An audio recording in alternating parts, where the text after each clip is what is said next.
আগে দুজনেই একটা রক্ত পরীক্ষা করবেন, তাহলে তখনই ধরা পড়বে আপনাদের সন্তানের থ্যালাসেমিয়া হওয়ার সম্ভাবনা আছে কি না।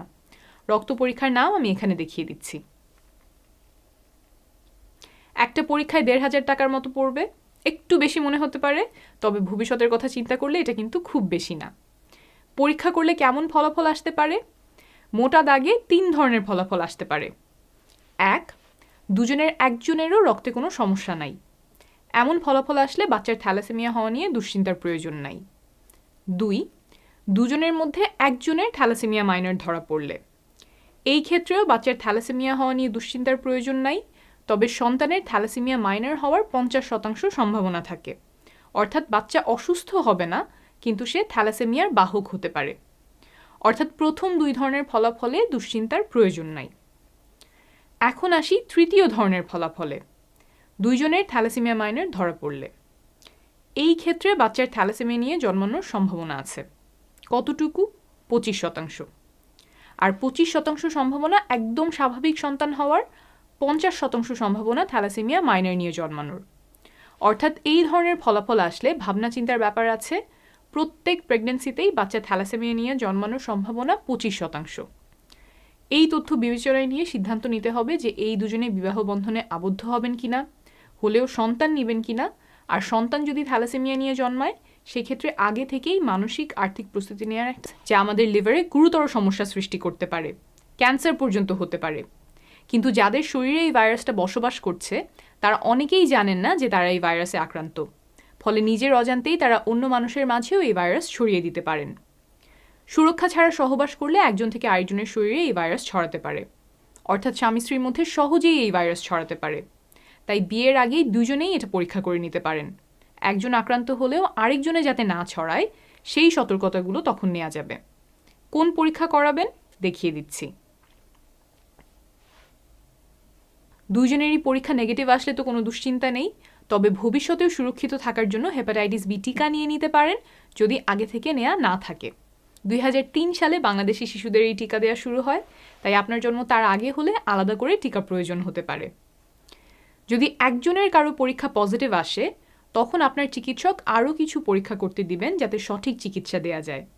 যাকে বিয়ে করতে যাচ্ছেন, তার শরীরেও যাতে এই ভাইরাস না ছড়ায়, সেই জন্য টিকা, সহবাসের সময় কন্ডোম ব্যবহার সহ আর কি কি সতর্কতা অবলম্বন করার প্রয়োজন, সেই বিষয়ে আপনার চিকিৎসক আপনাকে পরামর্শ দিবেন। এই সব কিছু বিবেচনায় রেখে আপনারা পরবর্তী সিদ্ধান্তগুলো নিতে পারবেন। এখন অনেকে মনে করতে পারেন যে এটা বুঝি যৌন রোগ, আমি আগে যেহেতু কখনো সহবাস করিনি, তাই আমার এটা থাকার কোনো সম্ভাবনা নাই। এটা ভুল ধারণা। সহবাস ছাড়াও আরও অনেকভাবে এই ভাইরাস ছড়াতে পারে।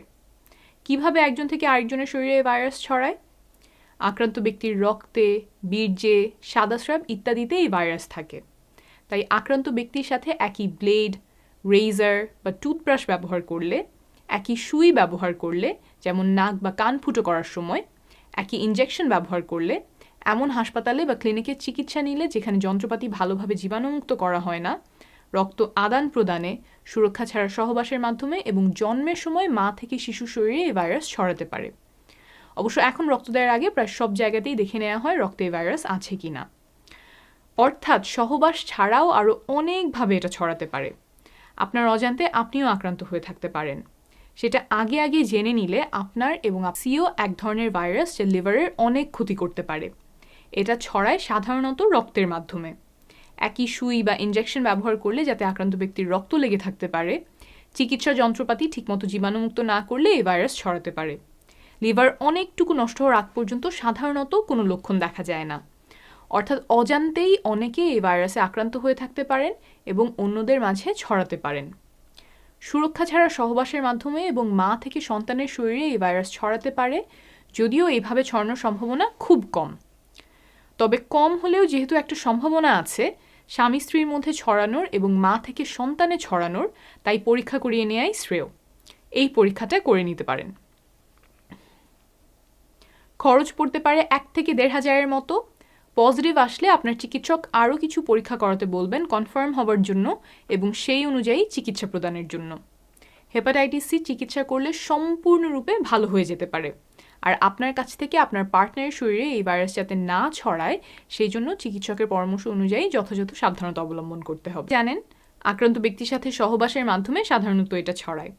তবে আক্রান্ত ব্যক্তির সাথে একই সুই বা ইনজেকশন ব্যবহার করলে জন্মের সময় মায়ের কাছ থেকে বা মায়ের বুকের দুধের মাধ্যমে শিশু এই ভাইরাসে আক্রান্ত হতে পারে।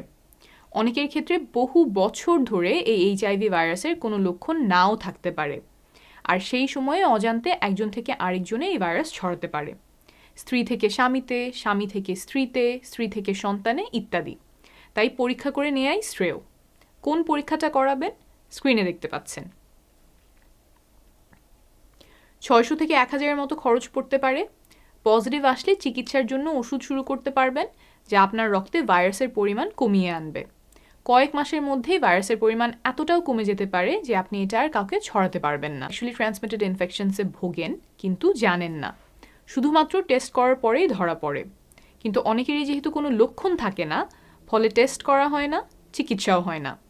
পরে নানান ধরনের শারীরিক সমস্যা যেমন সন্তান ধারণের সমস্যা দেখা দিতে পারে, অথচ সময় মতো অল্প কয়েকদিনের অ্যান্টিবায়োটিক কোর্স নিলেই রোগটা সেরে যেত।